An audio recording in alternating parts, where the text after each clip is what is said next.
श्री स्वामी समर्थ. जय जय स्वामी समर्थ. दसरा झालेला आहे आणि आता दिवाळीचे आगमन होणार आहे. तर सर्वात प्रथम सण म्हणजे वसुबारस. या दिवशी आपण गाईची वासरासहित पूजा कशी करायची, गाईचे महत्त्व का आहे, वसुबारस का साजरी करायची, या दिवशीपासून घरोघरी रांगोळी का काढली जाते, गाईची उत्पत्ती कशी झाली, या सगळ्यांची संपूर्ण माहिती मी तुम्हाला आजच्या व्हिडिओमध्ये देणार आहे. अनंत कोटी ब्रह्मांड नायक राजाधिराज योगीराज जगाचे चालक मालक पालक श्री स्वामी समर्थ महाराज यांना त्रिवार वंदन करते आणि आजच्या नवीन सुंदर व्हिडिओला सुरुवात करते. मी वर्षा राणी. आपले स्वामी या चॅनलमध्ये तुमच्या सर्वांचे सहर्ष स्वागत आहे. आश्विन वद्य द्वादशी ही गोवत्स द्वादशी किंवा वसुबारस म्हणून सर्वत्र प्रसिद्ध आहे. या दिवशी गायीची वासरासहित पूजा केली जाते. या दिवसापासूनच घरासमोर रांगोळी काढण्यात येते आणि सर्वत्र दिवाळी या सणाला सुरुवात होत असते. घरातील सवाष्ण महिला गायीच्या पावलावर पाणी घालत असतात आणि गायीची वासरासहित पंचोपचारपणे पूजा करत असतात. प्राचीन काळापासून हिंदू लोक गायीला पवित्र मानत आले आहेत. गायीच्या ठिकाणी 33 कोटी देव असतात असं सुद्धा मानलं जातं. तिला गोमाता सुद्धा म्हटलं जातं. तिची उपयुक्तता ओळखूनच प्राचीन काळापासूनच तिची पूजा करण्याची प्रथा पडली आहे. गायीच्या थोरवीमुळेच राजा दिलीप आणि भगवान श्रीकृष्ण यांनी गोसेवा केली होती.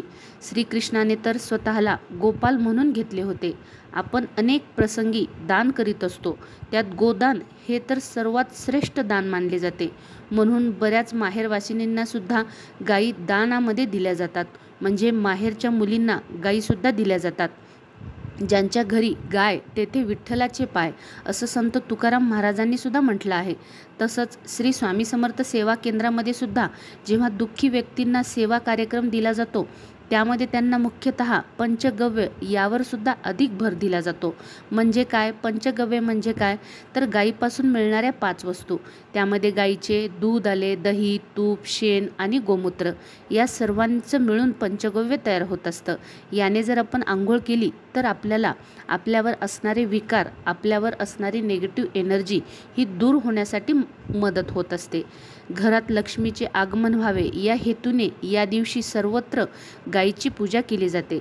वासरासहित गायीची पूजा केली जाते. त्यासाठी या घरामध्ये, प्रत्येक घरामध्ये सर्वत्र गायीची पूजा केली जाते. दारामध्ये रांगोळी काढली जाते. या दिवशी बऱ्याच स्त्रिया उपवाससुद्धा करत असतात. गायीची उत्पत्ती कशी झाली? प्रजापतीने प्राणीसृष्टी निर्माण केल्यावर थोडे अमृत प्राशन केले होते. त्यामुळे ते संतुष्ट होऊन त्यांच्या नाकातून बाहेर पडलेला श्वास खूप सुगंधी झाला. त्यातूनच गाय जन्माला आली. गाय सुगंधातून निर्माण झाली म्हणून तिचे नाव सुरंभी असे ठेवण्यात आले. ही सुरंभीच गोवंशाची आदिमाया झाली. सुरंभीने केलेल्या तपाने ब्रह्मदेव खूप संतुष्ट झाले. त्यांनी तिला अमरत्व प्रदान केलं व त्रैलोक्याच्या वरचा लोक बहाल केला. तोच गोलोक होय. सुरंभी गोलोकात व तिच्या कन्या पृथ्वीवर राहतात. ती एकदा इंद्राबरोबरच श्रीकृष्णाकडे गेली असता कृष्णाची पशुराज्याविषयीची सदिच्छा पाहून तिने कृष्णाला गोलोकाचा अधिपती म्हणजेच गोविंद, गोलोकीचा इंद्र अशी संज्ञा दिली. तसेच गायीच्या पंचगव्यामध्ये फार मोठी शक्ती असते. गायीपासून जे मिळणारे पंचगव्य आहे, जसं की दूध, दही, तूप, शेण, गोमूत्र, याचे खूप महत्त्व आहे. आयुर्वेदाच्या दृष्टीने याचे खूप महत्त्व आहे, कारण अनेक विकारावर याचा उपयोग केला जातो. गायीचे शेण व गोमूत्र अलक्ष्मी नाश करण्याचे सर्वोत्तम साधन आहे. फक्त 1 दिवस जरी गोमूत्र, शेण, दूध, दही, तूप याचे जर आपण प्राशन केले तर आपल्या पोटामध्ये असणारे अनेक विकार दूर होण्यासाठी मदत होते, त्याचा नाश होतो. देवांनी सुद्धा पापाचा नाश करण्यासाठी हे प्राशन केले होते. म्हणून यज्ञमंडप, घर शेणाने सारवले जाते आणि आपणही तसंच करायला हवं. कारण गायीच्या शेणामध्ये प्रत्यक्ष लक्ष्मीचा वास असतो. गोमूत्रामध्ये सुद्धा भगवती गंगेचा वास असतो. गायीचे दूध, तूप यामध्ये सुद्धा सोमाचा वास असतो. तसेच या पंचगव्याचे प्राशन पोटात केल्याने, सेवा जर आपण करून जर ते प्राशन केलं तर आपल्या असणारा विकार दूर होण्यास आपल्याला मदत होत असते. अशुभ शक्तीचा नाश होत असतो. तसेच कोणी करणी केली असेल त्याला तर त्याचंसुद्धा कमी होण्यासाठी आपल्याला मदत होते. दररोज जर आपल्याला शक्य होत असेल तर आपण गायीची पूजा केली पाहिजे. गाय म्हणजे आध्यात्मिक दृष्टीने उशेचा किरण आहे. पुरातन काळापासून पापाचा भार वाढल्यावर पृथ्वी गायीचे स्वरूप धारण करून भगवान विष्णूजवळ जाऊन राहते, हे याचे प्रतीक आहे. जोपर्यंत गायीचं तूप, दूध, दही, शेण, गोमूत्र खातात तोपर्यंत मनुष्याला अनेक प्रकारचे रोग होत नाहीत.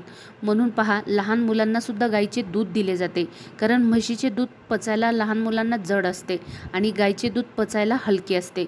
म्हणून लहान मुलांना सुद्धा डॉक्टर पण सांगतात की मुलांना गायीचे दूध द्या. तर बघा, असे अनेक उपाय आपल्याला गायीपासून भेटत असतात. प्रत्येक तत्वात भरपूर कृमीनाशक शक्ती असते. गायीचे जे तत्व आपल्याला भेटतात त्याच्यातून अनेक प्रकारची शक्ती आपल्याला भेटत असते. म्हणून तुम्ही या येणाऱ्या वसुबारसेच्या दिवशी आपण गायीची पूजा करायची आहे.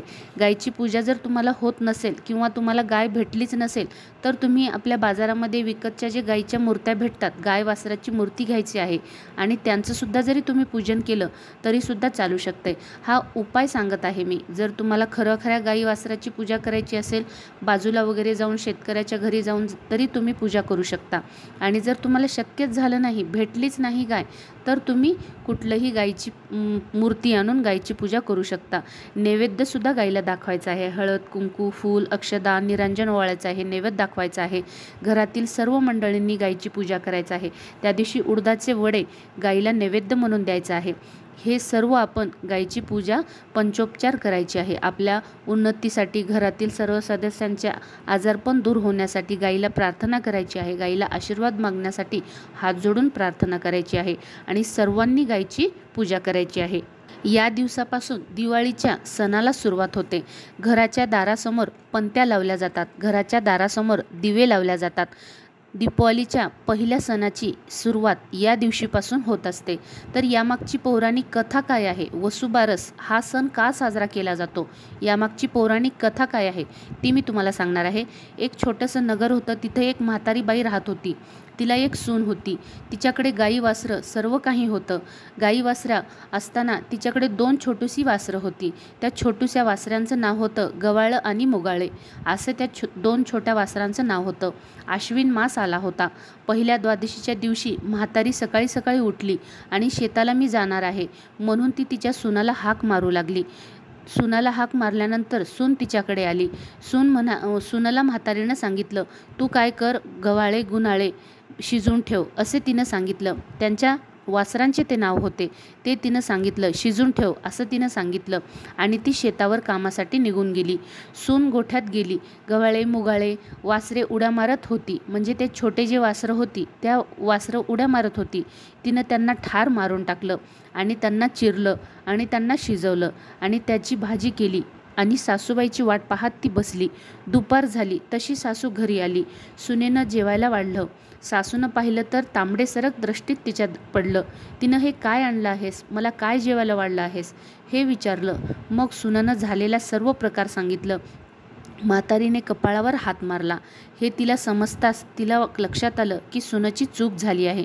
तशीच ती उठली आणि देवासमोर रडू लागली. देवासमोर जाऊन बसली. देवाला प्रार्थना करू लागली, हे देवा, माझ्या सुनेच्या हातून खूप मोठा अपराध झाला आहे, तिला तू क्षमा कर.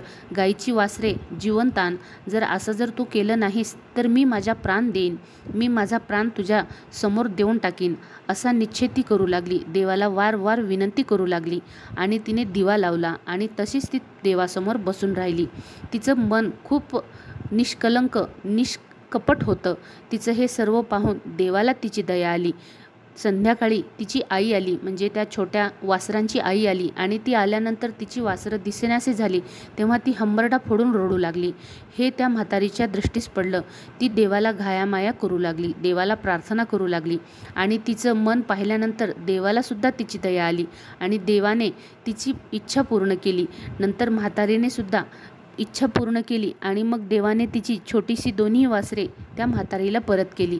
लगेच एक 20 ते 15 मिनिटांमध्ये गायीची वासरे परत आली आणि तेव्हा कुठं ती गायीने हंबरणे तिचे बंद केले. या सर्व गोष्टीमुळं म्हातारीलासुद्धा खूप आनंद झाला, सुनेलासुद्धा खूप आनंद झाला. नंतर म्हातारीने गाई गोराची पूजा केली, स्वयंपाक करून त्यांना नैवेद्य दाखवला. म्हणून त्या दिवशी होती बारस, म्हणजे एकादशीच्या दुसऱ्या दिवशीची बारस होती. त्या दिवशीपासून आपण सर्वजण गाईगोरी बारस हा सण साजरा करत असतो, म्हणजे वसुबारस हा सण साजरा करत असतो. गायीची वासरासहित पूजा करत असतो. यापूर्वी दिवाळीच्या आगमनाची तयारी सगळीकडे होत असते. घर गोठे सगळीकडे स्वच्छ केले जातात. सगळीकडे आनंद वातावरण असतं. शेतावर शेताची इतके दिवस राखणीसाठी गेलेली गाय आपल्या बछड्यासह वसुलेल्या संध्याकाळी बाळाकडं परत येत असते, तिच्या वासराकडं परत येत असते. तेव्हा तिचे स्वागत करून तिच्या मागोमाग येणाऱ्या वासराला दिवाळीच्या वसुबारसेच्या उंबरवठ्यात ओवाळून घरात घ्यायचे असते. सगळीकडं गाय वासराची पूजा केली जाते. शेतीच्या कामात मदत करणाऱ्या सर्वच जनावरांविषयी भारतीय संस्कृतीला खूप प्रेम आहे. गाय तर कुटुंबातील एक सदस्य तर असतेच, पण तिच्या दुधावर पोरंसुद्धा मोठी झालेली असतात. घरातले अखंड मातृत्व म्हणजे गाय असते. आईसारखीच मायाळू, सोशिक, तसेच वासराला गोंजारून बोलणारं तिचं हंबरणं ऐकलं कुणाच्याही हृदयात वात्सल्य दाटून येतं. अशाच गोमातेचं तुम्हीही पूजन करायचं आहे. आणि आजचा जर तुम्हाला वाटला की खरंच हा व्हिडिओ आमच्यासाठी खूप चांगला आहे, माहितीदायक आहे, तर ही संपूर्ण माहिती तुम्हीही ऐकल्यानंतर व्हिडिओला लाईक, शेअर, सबस्क्राईब पण करायचं आहे आणि इतरांना पण शेअर करायचं आहे. श्री स्वामी समर्थ. जय जय स्वामी समर्थ.